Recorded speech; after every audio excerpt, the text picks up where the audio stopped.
like to formally welcome you to the June Club Forum.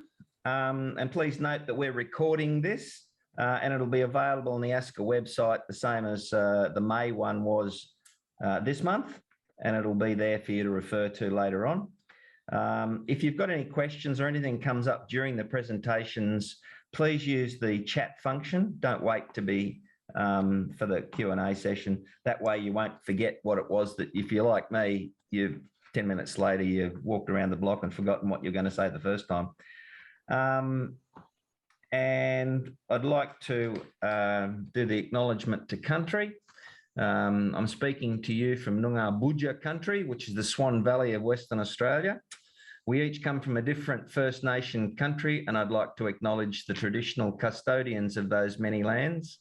I wish to pay my respects to all First Nations, Aboriginal and Torres Strait Islander people across our meeting group. Thank you. The keynote today is a presentation from Peter Tyndall and PrimeTime, and I won't spend any extensive period of time introducing him. Peter, I'm sure that you can introduce yourself. It's all yours. All right, thank you everyone, and thank you for having me. Around Easter time, Jenny and I signed off on an agreement for PrimeTime to provide an online planning platform to ASCCA members, and what I undertook is to support those members in helping them through the planning process if they choose to take up the subscription. So what I'll do now is there's a lot to get through, so I'm just going to race through it and then we can take questions, chats afterwards, but just give you a bit of a look and feel about what it is and how to use it. So it's a planning platform, it's a subscription base, so it's all online. It covers areas such as wealth, finances, tax, welfare benefits and estate planning. It covers health, physical and mental health, accommodation, which is a lifestyle and a financial asset really, and then ageing, so care and support, roles and responsibilities and personal legacies. It's for people who want to self-manage their planning and keep everything up to date, and it's got a whole bunch of functionality which enables you to do that. So how it works is people start with what you call a deep dive, which is a thorough diagnostic about what your circumstances and feelings are around different aspects of your planning. Now, when you do that, that will create your own personal reports and an action plan that you can work on. Now, in addition to the action plan, it's got a bunch of tools and resources which help you actually implement the planning. And it's all captured on the website or on the online platform that you have, which is password protected. And you've also got your own filing cabinet to store and manage information. So, you know, for example, if you want to store a copy of your wills, correspondence, family mementos, photos, and all that sort of stuff. So if you need outside help, there's a function in the action planning to say, well, you know, hey, I need help. So, for example, you might need technical help, tax advice, for example. Everybody can't profess to be an expert in tax, and sometimes they need help, and they might not know who to reach out to, and then that can be sourced for you. So, there's a dedicated link for ASCCA members. So, we've created this link here, and ASCCA will provide that hopefully to everybody so they can access that. And there's also a dedicated email address. So there's an ASCCA support email, so that goes to PrimeTime and for members who can need help. So when you go through the link, this is what you see. So this is a registration page. So people can register, put their details in, and it's where you pay for the service. You haven't shared, Peter, sorry. I think that's at all. Yeah, so you haven't at all. Shared. No, not yet. Okay, I thought it was automatically shared. So, okay, share screen. Yep. How's that? Not yet, hasn't come through. Yep. Oh, there you go. Okay. Oh, right. Okay. Sorry about that. Okay. Where are we?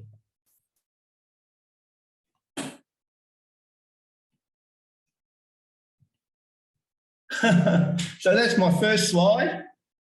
That's when I was talking about the areas that are covered: health, wealth, lifestyle, and ageing. This is where we talked about the action plan, and you'll see this now, I suppose, because we are recording. You can go back and look at this, but this is where it goes through your reports, your action planning, your workflows, and your filing cabinet. And this is the dedicated link that gets you into the program. This is the dedicated email support. So when you first go in through the link, you'll see a registration page. So you complete that. That enables you to register your details and subscribe and pay for the product. Now, afterwards, once you've registered, each time you go in, you just go in through the login. So you use your username and password. So what I'll do now is I'll get into the program itself. So this is what you see when you go into a PrimeTime program. So it's got all the menus on the left here, and it's also got all a support, tutorial and resource menu. So the first time somebody registers into PrimeTime, they'll go to a participants page. Now what that does is there'll be an add button here. You add a participant. It'll put your details in. You make sure it's active. Okay, so the reason I've got a participants page is sometimes people will register for it, but the participants might not be them. It might be somebody else, and they've done it for somebody. So, but in most cases, the registration person would also be a participant. And it also allows for two people. So a husband and wife can both engage in the planning, and they can compare their knowledge and feelings about their responses. So once you've become a participant, you really can get into the PrimeTime plan. So here's an ASCCA PrimeTime plan. What you do is you can complete components here, which is your deep dive.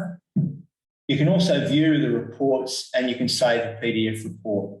So I tend to save a PDF report and then look at it on screen. That's just how personally I look at it, but you can do different things. You can also review your responses. So, so in this instance, we're going to complete the components. Just go in here, open up the components. These are the different aspects. So we talked about health and wellness. We talked about managing affairs in older age, family dynamics. So there's some priorities and concerns that looks at what's important to you and what's urgent. So it helps channel your efforts. So once that's done, it'll give you when your last response is and a review date. So if you want to go in and update it or do it, you just press here and you can complete the components. So for example, if I want to do priorities and concerns, we just complete the survey. All right, so I'll get back out of that. So you can start that, and there will be a bunch of questions, and that will drive the actions. Going back to that. So once you've done your planning, your action planner will be populated as well as the reports. So you can see here, there are a bunch of actions that are suggested from the questionnaires that you've done. So for example, you may not have prepared a list of assets and debts with current after-tax values. It's pretty important as part of your financial planning, yep? So you can actually do that. You can edit that. Here I've got it as a work in progress, and I've agreed that I'll self-manage that. So you can capture how you feel about that. We compile the list and put it into the calculator. I've discussed it with Brian. Brian might be my tax accountant, and I'm obtaining tax costs. I've agreed to self-manage that, and that's now a work in progress. Yep. So these are your actions. Now, you can see here there's a tool available. So in that particular instance, there's a tool available to help you do that. Okay. So here's your list of assets. There's a PrimeTime tool available. And so what I'll do is I've opened up the tool here. So in this instance, there's your tool. So where you find the tool, you find it in your tools and templates. So you've got a whole bunch of tools and templates that help you provide, implement your actions. So here we've done an integrated financial calculator. So we download that. Now I've downloaded it for you. And you can start that. So here there are a bunch of different things within your financial calculator. So here's the last time I've done it. So I've happened to do the net asset calculator. I've updated it this morning, but I haven't really done the input sheet for about a year and a half. So I might need to update that. So what I'm going to do is I'm going to look at my net asset calculator. I've got all the list of all the people that might hold assets or be beneficiaries or someone who's involved in my affairs, and that populates the list as well. There's a lot in it. You just have to go through it. So here I've just clicked onto the asset register. I've listed my residence. Okay, that's a joint ownership. That's the year of purchase. That's the estimated value. That's a tax cost base. So there's a profit before tax, but it's exempt tax. So we can call it exempt, capital gains or taxable. The after-tax value, or the actual tax value is zero. So the after-tax value is actually $800. There's no means test impact that you can have, whether it's means tested, impacted or not. And then we've got another property there, and we can we've got some shares, we've got some watch collection, superannuation, some savings. Okay, we've got liabilities and debts in there, and that's in another calculator. It gives you net assets. It gives you perhaps what the tax might be payable on that and your after-tax value. A lot of people ignore the tax aspect of their assets. And here's your means tested value. So you can do a bit of a means test, a bit of an estimate on what that looks like. So you update that and away you go. So the tools and templates are there. Now, if you want to put it into your filing cabinet, you just put it into your filing cabinet. So the filing cabinet's pre-configured. Okay, so here you've got your lifestyle and accommodation, financial information around your lifestyle or accommodation, or I can put that into finances and just drop it into there.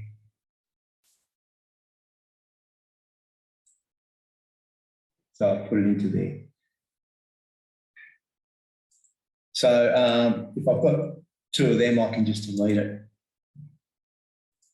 Your legacy, aging care and support, family, you can put your family plans, your tree. So there's a whole bunch of areas that you can manage. You can put your wills, power of attorney, power of guardianship, anything, correspondence and notes. If you want to have a letter of wishes, you might want to put that in there.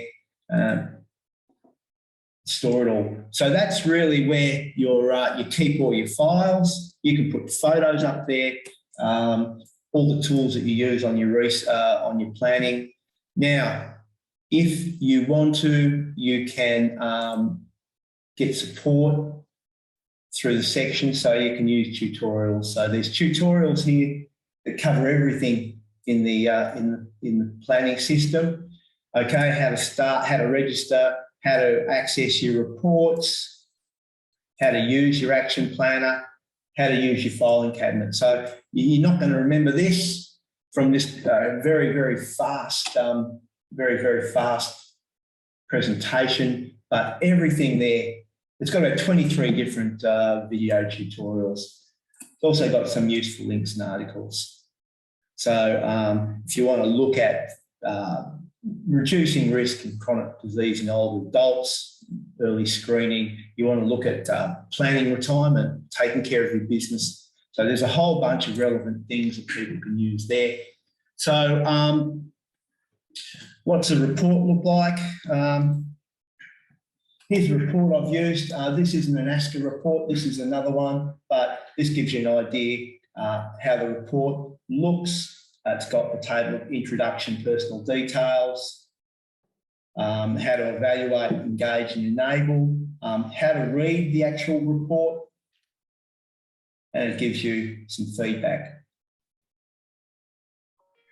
So if you want to have a look at managing your affairs in older age, here it shows that really you've done about 20% of your affairs are planned, but there's about 80% are unplanned, okay? And it shows you where those areas are not planned. For example, do you know how the pension and healthcare system works? Well, no, I don't. So you might need to get some help around that. Do you have updated wills, power of attorney, power of guardianship? Yes, we do. So that's good. No need to plan there. So it gives you a very comprehensive feedback of the areas that you perhaps haven't planned for, you are unsure about, or have planned. So how am I going for time there? I was trying to ring the bell. Well, that's really a lightning sort of overview of the program and how it works. So at this point, I think we've covered tools and templates, the filing cabinet, the action planner, the plan itself, and the participants. So, yeah, that's it. That's the PrimeTime planning platform. Right. We had one question about how much it costs. The latter year, one that's been done for ASCCA is a registration fee of $110 and a monthly fee of $11. So basically, you get full access to the filing cabinet. So that's really an online filing cabinet. So it's a data storage area for you. The action planner, the tools, etc. So for that $100 payment to start 110. with, 110, yep. Sorry, does that give you access to all of the tools? Yes. For a limited amount of time or ongoing? No, it's a monthly. Then it's a monthly. It's a registration set up, and then there's a monthly ongoing subscription. You can opt out at any time. Yeah. So does anyone else have any questions? You just need to unmute your mic if you do. Yep, Jen. I've done all that. So I would just like to say thanks to Peter also for coming along again and explaining this. When Peter and I first started talking about this, it was probably in the middle of when I do my Death and Dying Act. You probably all know that I do this seminar called Taking Control of Your Own Hereafter. And I still do it, and I still do it here in Walpole. And basically, it is pretty much what Peter has made into digital format. And as a bit of a trial, Peter gave me this fake login, or that I was able to go through the program and put it through its paces, because I understood all that was required, because I already did this seminar of, what you've got, what you need to do, and put your affairs in order. And what I found from Peter's program, and he has added to that since, is the fact that you don't have to be elderly or senior to actually pick up on this. It would be so beneficial for young people when they're starting out to actually utilise the whole system right from the start, from the time they get engaged, they get their first house, they have a baby. Once you've got a baby and a house, you better have a will. And then it just goes on and on and on. And it's such a encompassing whole package that never do you need sort of piles and boxes of paperwork or anything. It's all online. And for those who've been to my seminars, and you know that I advocate for a digital executor to look after everything. Well, this is all online. All you would need to do is give a digital executor the login and password, and it's all laid out for them. And it's been a progressive sort of thing throughout one's lifetime. But if for those, and we're all in the senior category, even takers now, as the other day, last month,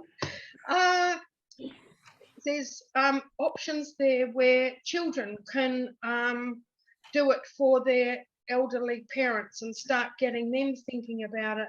What the sort of familiarisation that I associated with it, it would be right up the alley of ASCCA club members. They've gone through the basics of how to operate a computer, how filing systems work, you know, the hierarchy of files, folders, and all the rest of it. And then, you know, they're not scared of Word documents or Excel or PDFs or whatever. And, you know, it gives them a bit of a reason or a sense of purpose after they've learned all these things. And what the hell are they going to do with the skills that they've learned? What better way than to take control of their own hereafter themselves, instead of paying $450 an hour to a solicitor to do what they can do. So I just think it's quite an empowering sort of program, and I was really pleased to have had the opportunity to go through it and advocate for it. And I think if some clubs saw the benefits of it, they could then run it as a bit of a workshop session and demonstrate it to members. And then Peter could come on board and do some sort of tutorial session. And then those people can either set it up themselves in a club situation or go home and do it themselves online. And they're in total control of it. It is totally secure. And I just think it's really, really good. And when I still do my, because everybody likes pieces of paper, so I still do my seminar, but I also have a 10-minute presentation of PrimeTime that I show, because admittedly it isn't up everyone's alley. Not everyone is as computer literate as that, but you know, you take a senior person who has operated his own business or ran the local deli or something or other, you know, this would be really good for them to, you know, pick up on. And not everybody wants to play lawn bowls, do they? So this is a way of containing everything that they've done in their life. It's just so encompassing. So I encourage you to think about it seriously, and let's see if we can't get the word out there. So all good. Thank you so much, Peter. Yeah. Welcome. Thanks, Peter. Thanks, Jen. The next item on our agenda is the feedback from the activities of the board. I mean, the main issue at the moment, as we come to the end of June and the start of the new financial year, is the new membership arrangement, which I'm sure the clubs are over. But if you're not, the process will be there'll be a letter sent out inviting you to renew using the digital forms that we have. And then should your club be in excess of 50 members, the very reasonable fee of $52 will be charged and the membership will be processed from that point onwards. Much appreciated with the feedback we've got so far about the system, and we'll follow that up. Right, the next area we'll go to is Teak. If you could let us know about the e-news and Be Connected. Sure. We haven't run any more Be Connected digital mentor training yet, but we have scheduled what's hopefully our final one for this current program, and that's due on Wednesday the 22nd, I think it is, of June. You can see that on our calendar under the event tab on the website, and all the details are in there as to what it involves. So if you've got any new trainers at your club, or if you're thinking about the Be Connected program, or whether it's a fit for your club or not, then you can check out our calendar, because we have a few info sessions that are open as well. And there is the booking link on there for the next lot of digital mentor training. So that one will be running, it's a full day session, this one. It's from 9:30 Eastern Standard Time till about 5 p.m. Eastern Standard Time. So that makes it 7:30 till 3-ish Western Standard Time for those of you who are over this side of the Nullarbor. And anyone, Not many of us. yeah, yeah. So that one is, we've got about 8 or 9 spots left for digital mentors for this program. Tony and I are off next week to a conference with the Australian Museums and Galleries Association. It's their national conference, and they're having it in Perth, and I've been invited to be a panelist to talk about digital literacy and partnerships. So I'm hoping we might have a whole bunch of new members out of that, or some interest at least, and maybe some more new digital mentors that are running little tiny historical societies and galleries throughout regional and remote Australia. So cross the fingers that we get some new friends out of that one at least. So I think that's about it. As Tony said, the membership forms are open. The link went out with the last e-news at the beginning of the month. If you have lost that email and can't find it, the link and the QR code are both on the website under the resources section. Just keep scrolling down. We've actually put a link in the QR code so that if you don't want to scan it and do it on your phone or your tablet, you can do it straight off of your desktop. So does anybody have anything to query about Be Connected or any of those other bits and pieces? No? All right. That's me. Oh, Barry, you're muted. I can't hear you if you're talking to me. Talking to Sandra. He was actually asking me whether I wanted to say anything about the health, the new health program that Be Connected are running.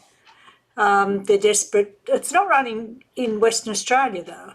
No, so they had some funding. So Good Things Foundation that run the Be Connected program on behalf of Office of E-Safety and DSS.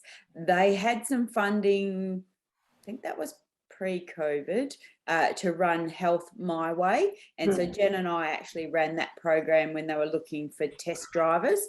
So ASCCA did that over here. I did some in Kununurra and Jen did some in Walpole. I think that they have got some more funding for that at the moment. Sorry, it's called Health in Your Hands. Okay. So it's not the Good Things Foundation running? Yeah. Okay. Yeah, I think they've just renamed it from the original trial. Right. That's all. And it's running South Australia, I'm not sure Queensland, but certainly New South Wales from the Central Coast up. Okay. No, So I didn't have.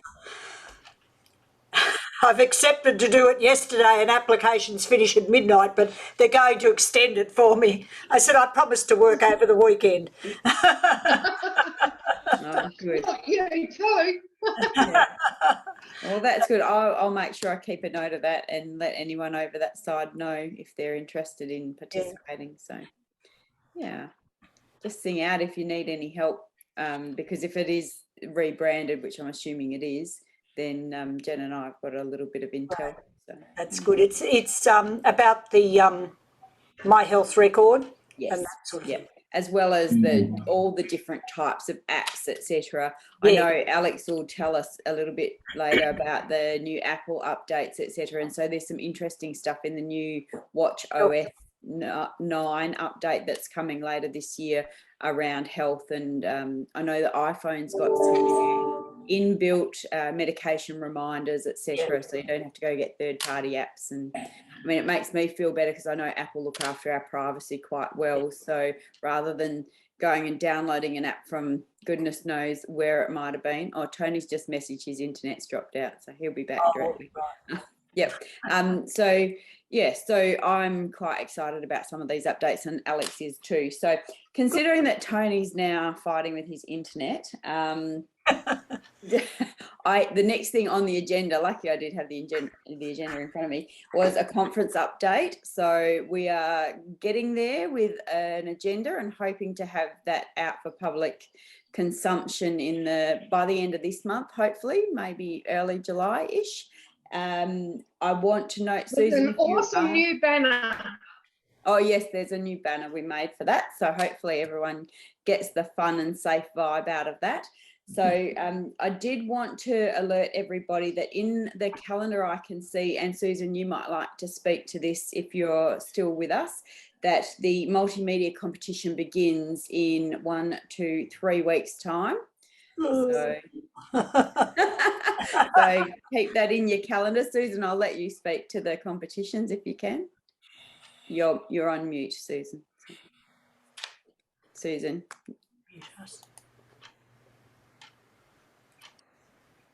Susan, you're muted. Yeah. I made a mistake. I put welcome to country instead of acknowledge country. Apparently that was not correct. So I've had to change it all so that your multimedia competition can include an acknowledgement of country, which you do as a presentation. So you might use all your software and all your capabilities to produce an acknowledgement of country. So I hope you're working on that, because we'd love to see those.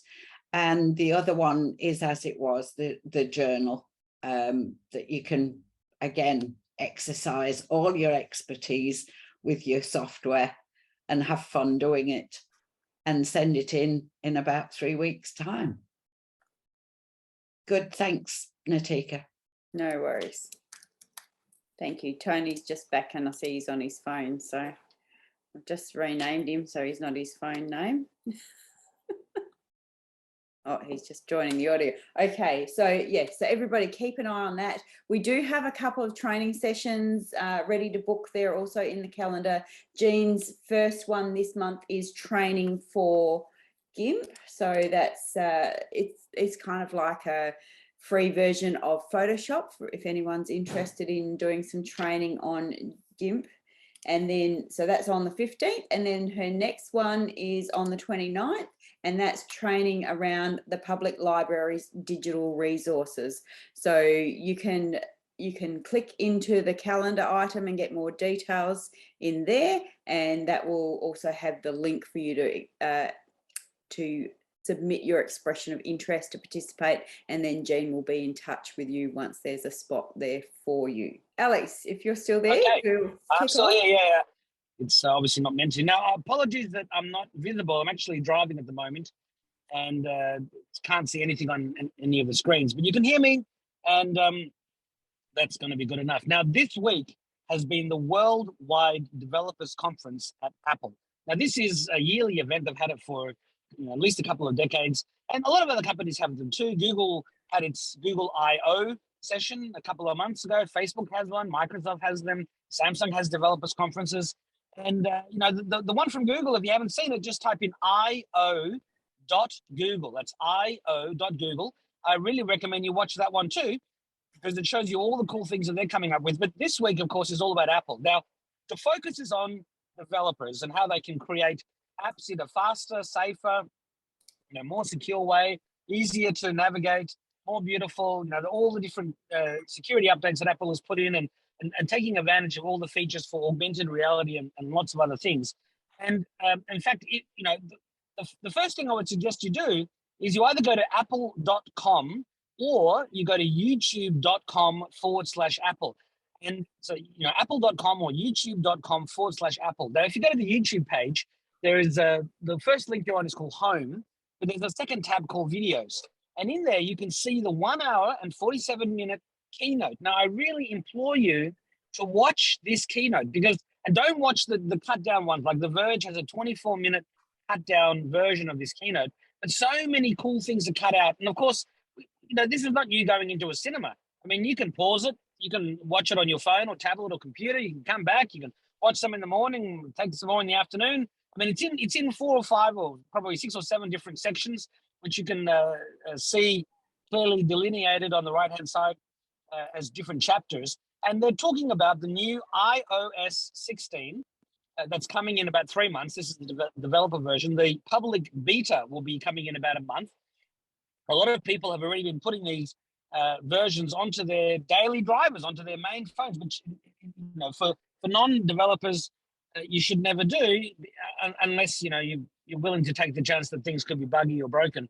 But people are saying, "Wow, this is the most stable, developer one beta they've ever used." I mean, normally there's more bugs, and there's some great new features in iOS 16. So the headline one, and these are features for consumers. I mean, these are not the features that developers are going to be salivating over. I mean, they'll be salivating over them as consumers.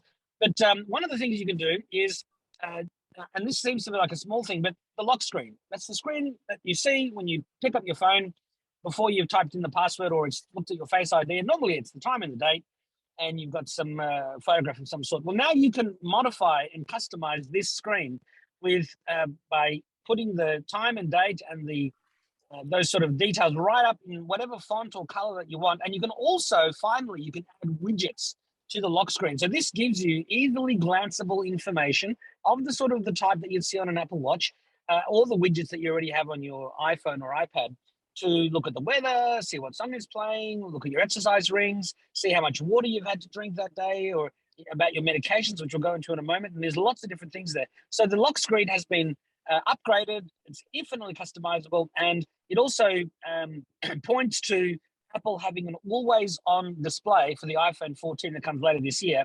Samsung's and other phones have had an always-on display where even if the phone is, put on sleep mode or it's off in inverted commas, you can also see calendars and other information on Android devices. So this feature is heavily rumored to be coming in the iPhone 14, and developers have already found reference in the code to there being an always-on, which is something that the next phone will have the correct screens to enable that to have that information always on, so that you are not being having your battery quickly deflated. Another cool feature, and there's so many, I'm just going to have to skip through them, but one cool feature, if you are typing something into your iPhone, a message, a note, anywhere that you would type something, if you see, look in the bottom right-hand corner, there's a little microphone. And on older iPhones that still have the home button, there's a microphone there somewhere. And when you tap on that, the keyboard disappears and this waveform sort of animation pops up, which is reacting to your voice. Every time you say something, you'll see the waveform change. And I mean, that's all very cool and everything, but you have to then tap the keyboard to go back to the keyboard should you wish to move the cursor around by holding the space bar, and you can then move the cursor. Or if you wish to select a particular automatic suggestion. And Apple is in iOS 16 removing this distinction. So you can tap the microphone button, but the keyboard will remain. And then you can interchangeably use your voice and typing and swiping and moving the cursor around very, very easily without having to wait for a state to change, which can be quite annoying. And I guess you probably need to see the video, which I implore you to watch to see how that really works in practice. But it just makes using your iPhone a more natural process. And if you can't imagine it, well, you'll be able to test it out yourself pretty soon.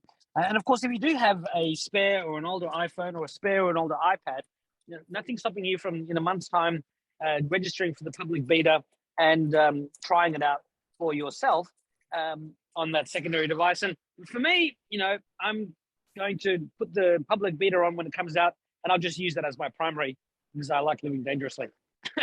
Now, there's lots of other cool features. Another one is that if you have a Mac and you download the new Mac OS Ventura when it becomes available, you can then attach your iPhone to the top of your MacBook lid, and there will be little adapters for that will magnetically attach to the back. But instead of using your MacBook's camera, inbuilt camera, you can use the far superior cameras on the back of the iPhone. And that means that you get a nicer picture. It's totally wireless, so you don't have to be connected via a cable, which I currently do with the programs Camo Studio. And I also use, well, I don't use Irian, but I know people use Irian. It allows you to use your phone as the webcam on a PC or Mac for free. And Camo Studio, you've got to pay $40 US a year for 1 year license, or $80 a year, $80 for a perpetual license. But you've got to have it plugged in. And I get a vastly superior, clearer and sharper picture. But when you use the iPhone, you get center stage. So as you move to the left or right, the image will pan sort of like a cameraman. You can turn that off if you don't like it. And there's also a ring light feature that will brighten your face. So if you've got a bright window behind you, you can turn this on, and it's like having your face lights up, and it's like having a ring light. But instead of the ring light, which they sell at Kmart now, they're so cheap. All the young kids want to be bloggers and Kim Kardashian style influencers. The ring light, you've got to plug it in, and then it's shining this bright light into your eyes, which is a bit annoying, especially as you get older and it's harder to for your eyes to cope with the bright lights. So that's a very cool, handy thing that'll be used by a lot of people for Zoom calls and Teams calls and Google Meet calls if they've got an iPhone. And I'm trying to think what else there is. There's so many different things. I mean, if you go to apple.com, on the front page, you can see that it's got the picture of the Worldwide Developer Conference and the link to watch the keynote. And as you scroll down that homepage, they've got previews for iOS 16, iPadOS 16, macOS Ventura, and the Watchos. And in fact, moving just briefly to the Watchos, this feature is also available on the iPhone. There's a new medication reminder. Now, it's not just for medication. They were very good to say that it's also for supplements and for vitamins. But this will discreetly remind you on your watch or your iPhone. You don't have a watch to have this available, but to take your medication. Now, you could hit a button. The camera will turn on.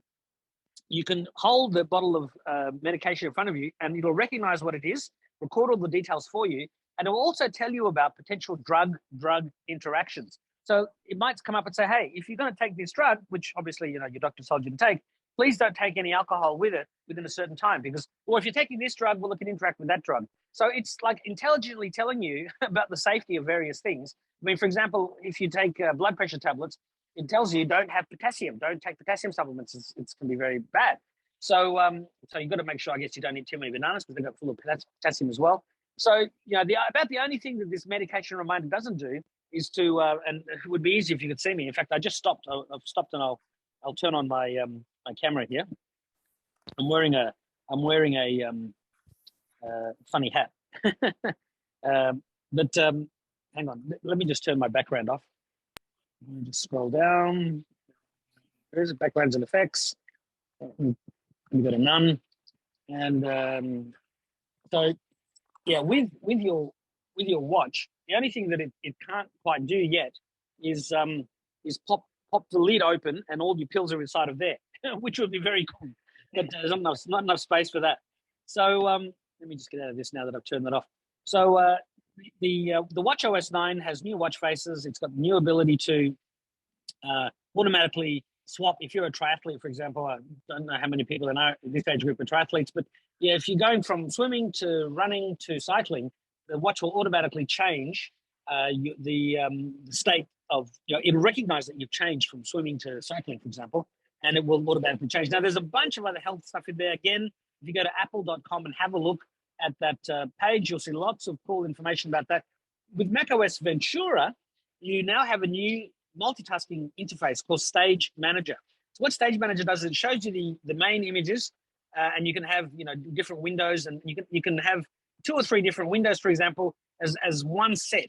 And on the left-hand side of the screen, it shows you up to 4 other of these sets that you might have a Microsoft Word or Apple Pages. You might have a browser, so you're doing some work online, some research, and it's going to bring you those 2 apps together.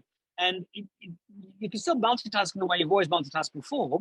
But one of the reasons why they introduced this is because iPad Air and iPad Pro with the M1 chip, and it's a bit of a shame that it's limiting it to the M1 chip, but it says it needs the power.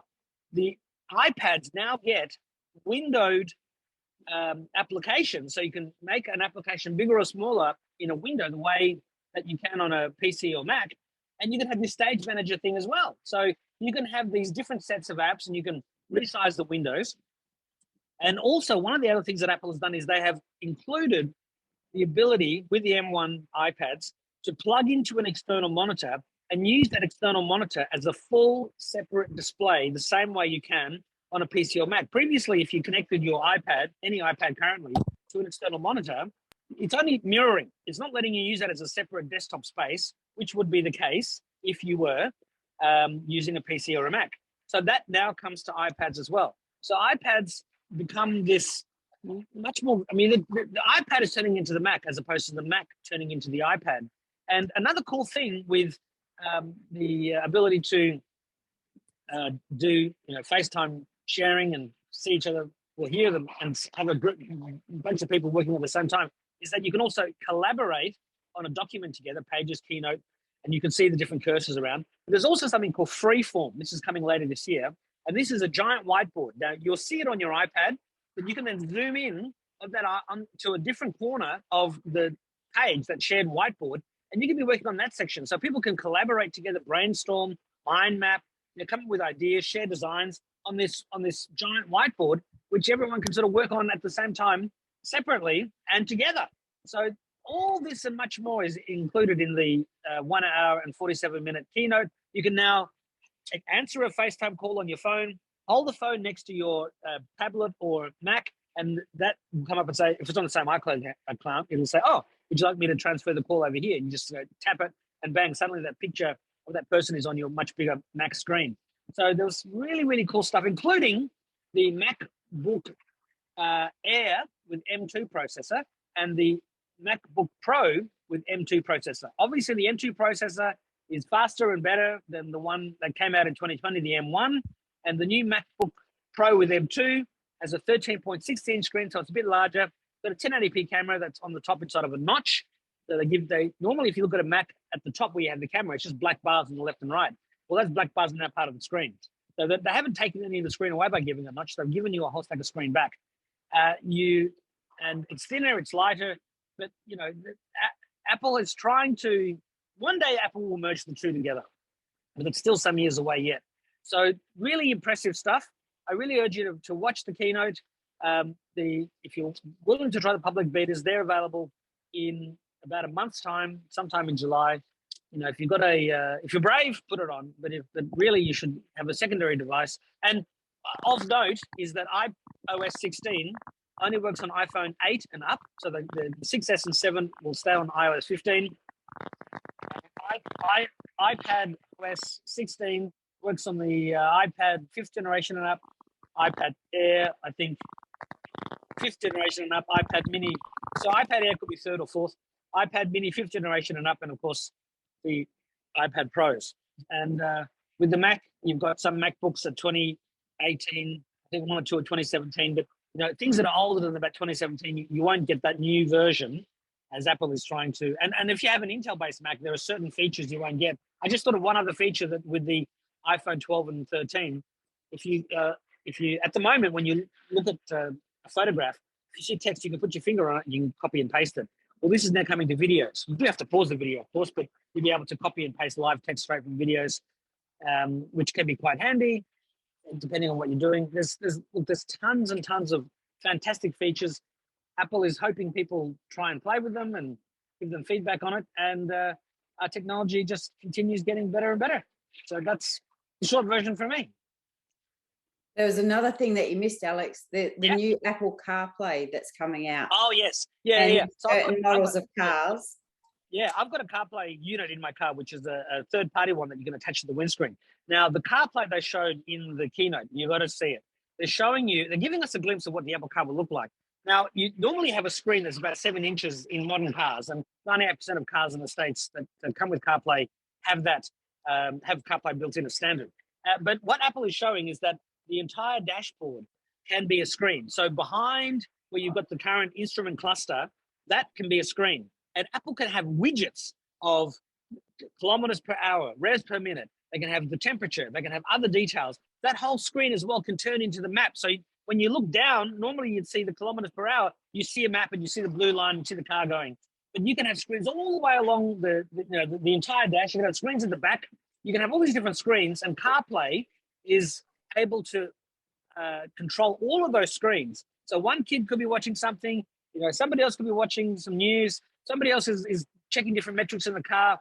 The CarPlay also will now give you full control over the heating, the seats, all the other things that you normally have to go back to the main car's computer system. And the main car's computer system is, to this day, it's rubbish. If it wasn't rubbish, there would have been no room for Apple or Android to get in. I'm sure Apple will copy these things. And as I was saying in radio interviews and elsewhere, I've been talking about this, Apple used to tease Microsoft that they need to get the photocopier started in Redmond. Well, the photocopiers now need to get started in Redmond, which is Microsoft HQ, in Mountain View, which is Google HQ, in Seoul, which is Samsung's HQ, and in Shenzhen, which is Huawei and a lot of the other Chinese companies' HQs. They've now got a whole stack of great stuff to copy. And the good news is that even though those copies are likely to be inferior, they will do them. And it might take them a year or two, but the things that Apple comes up with, the others will copy. And the thing, Apple normally doesn't come up with something first. It comes up with something last. But it's seeing what everyone else has done. Apple has 1,000 no's for every yes. Google and Samsung had these headsets. Where are they? They stopped selling them because they were just rubbish. They didn't. They were wonderful. I used them. They were really cool. But they weren't mass market items. And when Apple figures out how to do the headset, suddenly everyone else will go, oh, that's how you do it. We'll copy that. Thanks very much. So Apple is the R&D division of the world. And they do a lot of improvements, and they take a lot of time to launch something. And when they do, they seem to do it right. And look, the market agrees. They've got well over 1 billion users. And every phone, every tablet aspires to be an iPhone killer or an iPad killer or a Mac killer. And usually all they end up doing is killing the competitors in the search for market share in the Android world at ever lower prices and inconsistent experiences. So yes, CarPlay is going to be cool. And the demo that you'll see when you watch the video, that should be on cars by the end of 2023. So as long as the Ukraine war doesn't go global, we'll be able to drive away happy. Just hope the drivers aren't permitted to watch it while they're driving. Well, the thing is, it's the same sort of details that you see on various dials in your car. Obviously, the ability to watch TV will be on the back seats. In the front seats, you will have widgets of glanceable information, but they're designed to glance at, and they're not designed for you to stare at. And of course, Apple will have warnings: do not be staring at this. When you are behind the instrument cluster, where you have the kilometers and the revs per minute and the oil temperature and all that sort of stuff. When that turns into a map, well, you just glance down quickly, look at the map, and we can see an example there that Tig has brought up. You'll be able to see, the speed and what gear you're in and the map, and you just glance down and you look. Your eyes got to go back on the road. So they really have made sure to think about it. Really think about it. When your company motto is 1,000 no's for every yes, there's a lot of kooky and great and wonderful and bad ideas that come along. But instead of just grabbing it and running with it, they think about it. They take years to launch something. But when they launch it, even if they get it wrong, people gravitate towards it and they quickly fix things that are wrong. When Apple first launched the iPhone 10, you couldn't just put your finger on the bottom where that white line is and swipe left and right between apps. You had to lift it up first and then you had to swipe. And like a lot of people, myself included, were going, well, why? Why do you have to do that? Well, in the next dot point update, you could then swipe across the screen if you had multiple apps open. So they quickly fix things. And although Apple has ditched things in the past, normally its first inclination is not to ditch, but to perfect. Whereas other companies have taken things, persisted a little bit, but then just gave up. And then, here's one example. Google had tablets very early. They had tablets. But in 2018 or 2016, they said, no, we're giving up on tablets because they'd made a few tablets, nobody bought them. Now, they're bringing tablets back next year. There's the Google Pixel tablet coming. The version they showed in the io.google keynote was had huge bezels, didn't look terribly exciting. And but they talked about how we've got 20 apps that they themselves and some of the third parties have worked on to take up every pixel on a beautiful tablet screen. Apple launched its tablet in 2010, and from the word go, people were making tablet-sized versions of apps, and they have ever since. The richest collection of full-screen tablet apps is on the iOS, iPadOS ecosystem, not on Windows, not on Google, but on Apple. And so Google is now doing that. And in fact, Apple just launched a weather app for the iPad in iPadOS 16. They still haven't got a calculator, but they've got a beautiful weather app.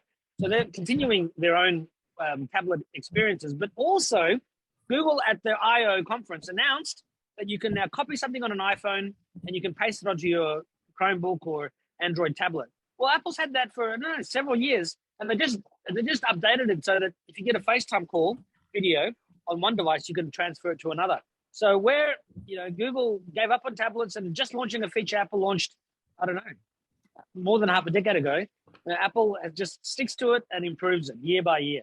So really exciting stuff. And if you need a new computer, definitely consider getting a Mac. I mean, let me give you an example. Microsoft just launched the Surface Go laptop, the Surface Laptop Go 2. Now, whereas Apple's new MacBook Air with M2 chip is $1,199 in the US, which is $1,899 in Australia, Microsoft's new Surface Laptop Go 2 is actually $1,199 in Australia, $1,199 in Australia. It's got touchscreen, got a 3x2 inch screen, so it's a taller screen, but it's running an i5 chip with 8 gig of RAM and 128 gig SSD. If you want 256 gig SSD, it's $1,299. But these actually are fantastic machines. If you're a Windows person and you want a touchscreen and you want something solid and good, and you don't want to pay $500, $600, $700, $800 for those non-touchscreen, cheaper, crappier Windows PCs with Celeron or Pentium processor, rubbishy, slow ones like that. I mean, at least that part's pretty decent. Well, Microsoft has it, $11.99, $12.99. But because they need to have an artificial distinction between their Surface Laptop 4 and the Surface Pro units, these laptops are aimed at sort of office workers but really education and home users. And what they've done is they haven't put a backlit keyboard. Now, they didn't have one for the Surface Laptop Go 1. I've got one of these, which is from Microsoft. And the Surface Laptop Go 2 doesn't have it either. And it's like students like to work at ridiculous hours of night. They don't want to have the lights on everywhere. You've saved them $1 per machine or something. I don't know how much it is. It's a few bucks, I suppose. But, they skipped on a backlit keyboard. And a backlit keyboard is so important to modern life. So, there's an example of Microsoft cutting a corner it didn't have to cut. And yeah, it's more affordable. But, the MacBook Air M1 is still on sale. It's $14.99. You can get it for $13.97 at Officeworks, 8 gig of RAM, 256 gig SSD is standard, no touchscreen, but the Mac's not designed for touchscreen. You've got this beautiful cursor, this trackpad that you can so smoothly interact with, and has been for years. Microsoft's only copied that touch precision a few years ago. Again, Microsoft late on something. So, if you need a new PC, I recommend one of these service devices, really good value, but not an HD screen, not a full HD screen by any means, but still sharp. But if you really want the next level of computing experience that takes you beyond all the BS we've suffered with Windows for years, bite the bullet, take a look at a Mac, and once you go Mac, you don't go back. And that's where I'll leave it. Very good. And your check's in the mail. Yep. Well, I wish it was, but yes. Yeah, me too. I wish it was as well. Yeah. Obviously, mine must have bounced at Telstra because I'm sorry I got cut off. And this one over here, if you can buy these hats, you push this button, light comes on. Push it a second time, light goes dimmer. Push it a third time, light goes dimmer still. Push it a fourth time, light goes off. It's not an AirTag too, so your wife can keep track of it, is it? No, but you could fit an AirTag inside of there. You could put one in there. And this light here pops out like this. It pops out. 1 second. And it is rechargeable. So you pull this thing off here, and that little bit there just plugs into your standard iPhone charger on the side of your computer. It lights up in red on the side here. And when it lights up in green, it is fully charged. And you just grab this, slide it back into there. So you don't have to worry about CR2032 button batteries that kids can swallow and all the rest. And now Kmart had these. I bought one of these last year, and this is a new one I bought. It's a bit bigger. But those little gifts and gadgets type stores sell them. Kmart had them for $9 each in their camping type section. So very cool for winter and rechargeable. Another cool gadget. Excellent. Thanks, Alex.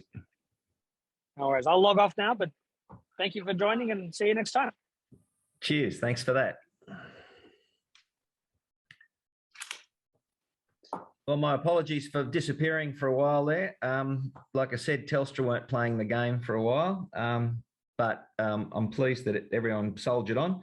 I guess the important thing now is I don't know if it's been mentioned already, but we have a conference, the annual conference coming up on the 10th of November.